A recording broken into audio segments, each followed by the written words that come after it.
And welcome back. Today we are flying out the Firecrest at 2.3 and this thing, it's quite alright. It's not exactly a carry mobile, it is ridiculously quick for a 2.3. It will outpace some of the 3.3s, it's about as fast as the Focke-Wulf 190 A1, on which I will make a video pretty soon here. Before we really get into the gameplay here, thank you to all the Patreons and to everyone looking to buy anything from the Guardian store. Still no decal. We're looking at about 2 weeks until Guardian implements it. They're a bit slow, but they are a snail for a reason. The main brunt of the power of this thing comes from the airspan, and you will be looking at this kind of engagement at the start of almost every match. That FU sees us, instantly is going to run back to his airfield, because that's of course how you play this game. Why actually play when you can let the game play for you? So I'm gonna break off, I'm just gonna leave him alone. Instead, I'm gonna start feasting on the rest of his team. I see the P-36 on the left, we are going pretty quick here. And we are just gonna go sideways. If he goes for us, he needs to turn, he needs to climb longer, and he's gonna bleed a lot more energy because he has to go further and longer upwards. So we go up and over. He is not gonna be able to pitch up for this. His stall speed is ridiculously low. He turns very well, and I'm not gonna be able to dogfight him, but with some energy and some flaps, I'm gonna be able to stall right on top of him, and I will be able to gun him down real easily here. FU now is gonna come back, but the P-36 makes the big mistake of trying to go horizontal and slightly up. And here comes the M350 cals. Very good firepower, however you only have 2 of them. Now I get tangled up with the FU-1D, and I'm gonna be pitching up over his nose because I still have some energy here. But this is a fight I am not going to be winning if I start going into the vertical. So I need to go downwards and I need to kind of observe what he is going to be doing. I'm trying to stay as close to him as possible. I'm going to be dropping my flaps. I want to reverse position, so I want to slow down.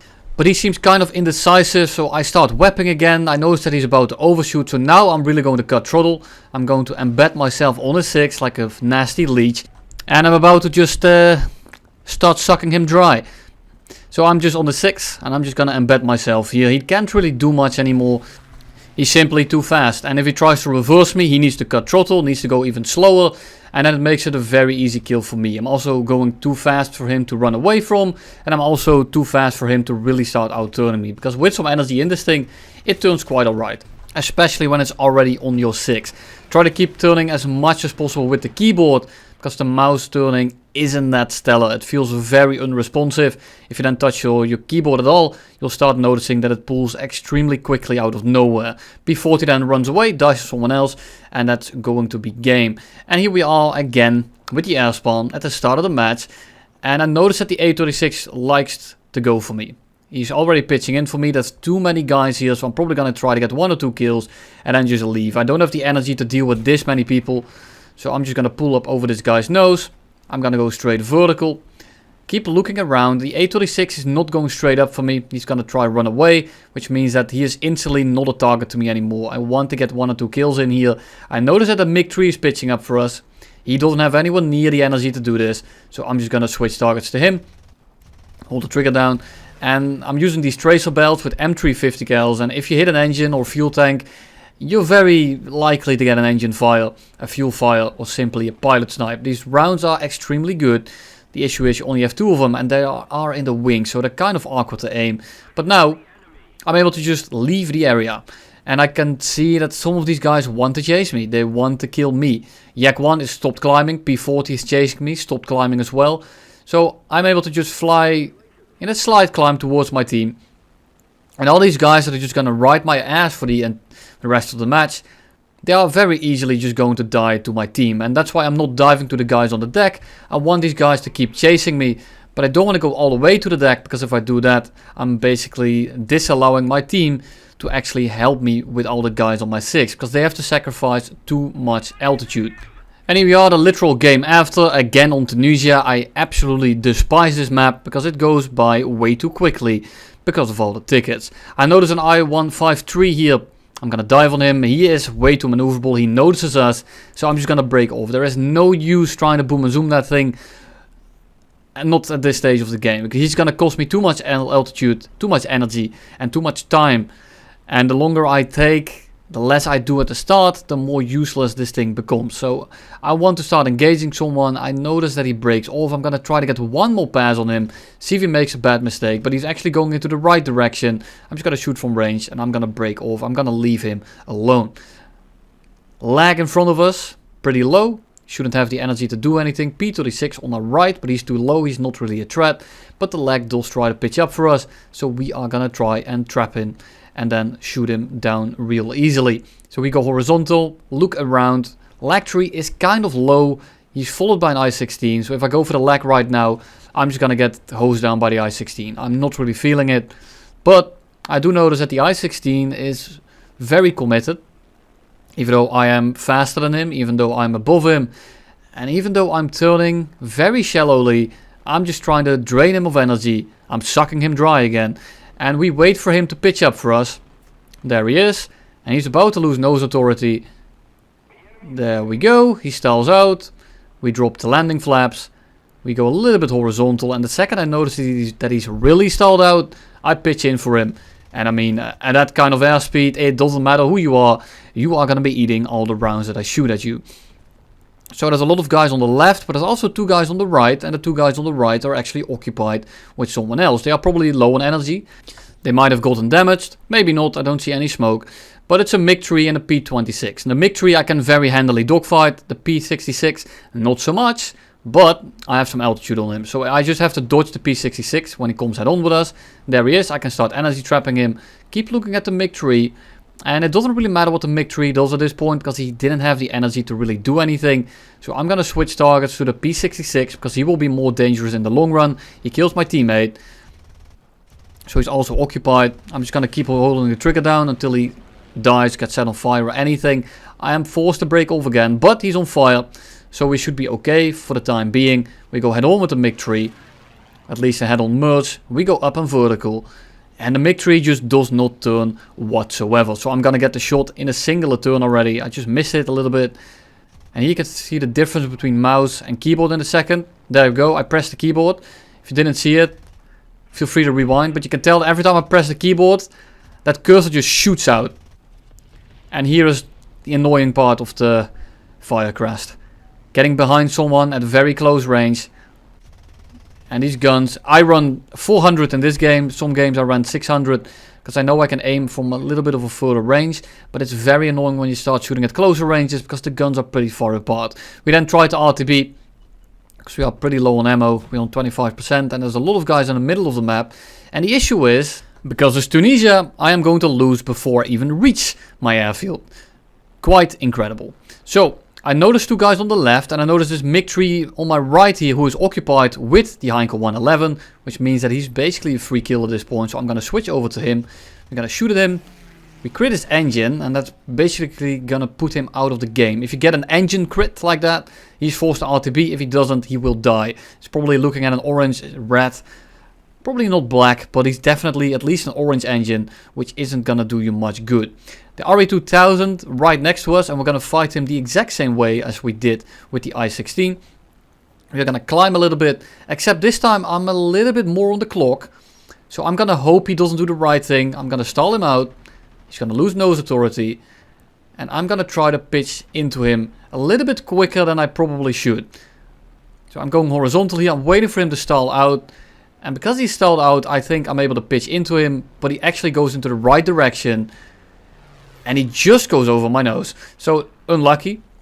Skill issue actually. And we have to leave now. Because the RE2000 together with the I-16 are 2 planes that I don't want to fight in a 2v1. I don't really mind those very slow, well-turning planes.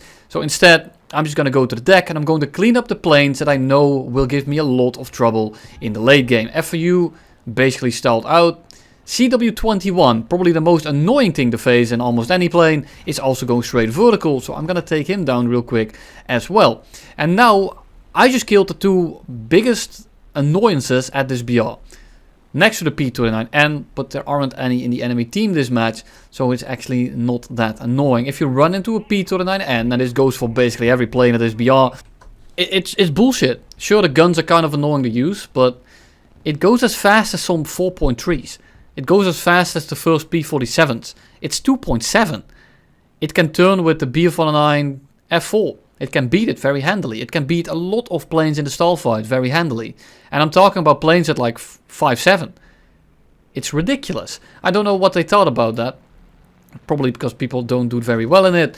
But this is the ideal situation you want to find yourself in with the Firecrest.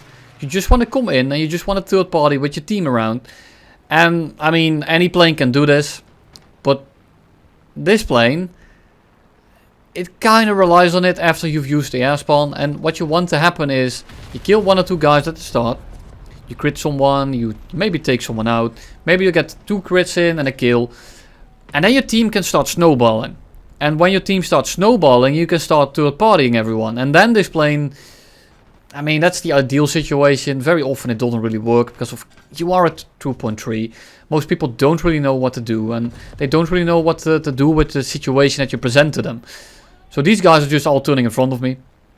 I'm going to end up getting like 7 kills. It's not about the kill number here. That kind of is. I mean, it's low tier. People don't really know what they are doing. So you're just kind of creating chaos. You want to start as much chaos at the start of the match. You kind of want to disorient all of them. Break up the flow of the match. Because these low tier players, they like it when every game goes the same way. Because then they can start learning what happens. And they can start seeing the differences in what they do different. So if you come out of nowhere in a plane that they don't expect at the start of the match, before they are at their ideal altitude, very often you'll see that they have no clue what they are doing. And I'm not saying this as a roast. It's completely understandable. It's an extremely difficult and in-depth and very dynamic game. But man, the impact that you can have by simply doing something different at the start is ridiculous. Just as ridiculous as mid-map AA. And I am in the checkered box on the minimap. You can see it on the top right. If you are in such an area and you are below like 3 kilometers, especially at low tier, it's ridiculous how strong it is in low tier. Because you aren't really fast enough to fool the guns. At least it's not hit scan like the base AA and the small base AA. But what the shit, guys, and why is this a thing? I get it, it might be immersion. But not being able to leave your side of the map, because half the map is littered with AA, makes this game borderline unplayable. They start flying in the middle, you get hit by AA, and now you're forced to go RTB. Maybe they go RTB too, they're gonna start camping the airfield. Or whatever they do, you are not able to play this game anymore. It feels like they're adding more AA and they're adding more reasons to start playing ground RB to just die out the game mode. And I know I'm wearing a massive tinfoil hat. That's exactly what I'm doing right now. I know it sounds a little bit bogus, but that's what it feels like. It feels like they're trying to get less and less people to play air RB. And it feels like they're just... Every event, it's ground attackers. Very often anyway. And that it feels like they're trying to get people out of props. Like, I don't know, man. I just hate it. There's so much AA. Especially at these low BRs. And if you are kind of low, because these planes don't climb particularly well, you are basically forced to stay on your side of the map. And if you ever go over the midline, you're probably gonna get hit by some sort of AA. Whether it's a fucking truck, an AA emplacement next to a pillbox. And I wouldn't be surprised if the pillboxes start shooting in the air in a minute. And maybe in a few years time we have Ronald McDonald on a fucking bicycle shooting us with his machine gun. I don't know where this is heading, but I'm just not a fan of it. I know you can disagree in the comments. I don't care if it's good for gameplay, if it's good for realism, if it's good for whatever. It is fucking annoying. And we are not allowed to play air anymore because everyone just runs back to the airfield. And if they don't, well, you still have a random chance of dying to mid-map to Ronald McDonald on his bicycle. So I'm just not a fan of it. I've been enjoying props a lot more lately than jets. Because jet games last like 20 seconds. If I die on takeoff, before that crew lock reaches its end, the game is already over. Mostly it's like, it says 2 or 3, maybe 4 minutes left and the game already ended. You've already won or lost. And I'm not a fan of that. The problem is in props, you're basically forced to play higher tier props. Because then the AA isn't as powerful. At least relatively speaking, it's about as powerful. But if you are in a weaker, slower, worse climbing plane, then you are more susceptible to the AA. But if you go to higher BR props, guess what? You're gonna be fighting 4 Junker 288s, 1 TAR 152 Hayes that climbs to absolute orbit and then starts camping his airfield, and 1 K4 that's mowing the lawn and shooting AA. Good job at shooting AA actually, because that means that your team probably gets hit by it less. But well, you see what the frustration lies. There's just not really many BRs anymore that I really enjoy. Probably around 4.0 till like 5.0. Maybe like 3.3, 3.7 till 5.0, 5.3. It's a pretty good BR range, but there's only a limited amount of planes, and that's where most of the tryhards are that will never engage you and just run away forever, because they don't know what to do. So every BR has something, every BR has a plane that kind of ruins it. At like 2.3 you have shit like the CW21, the FU1A, the P39N. Then at 4.0 the entire BR range until 3.0, and basically 4.3, 4.7 is ruined by the XP50s. You don't run into them all the time, but when you do, it's an absolute chore. I just do not enjoy it, and I'm not gonna start ranting. We all know that this entire game is filled with just shitty small things that all compile into a massive shitfest.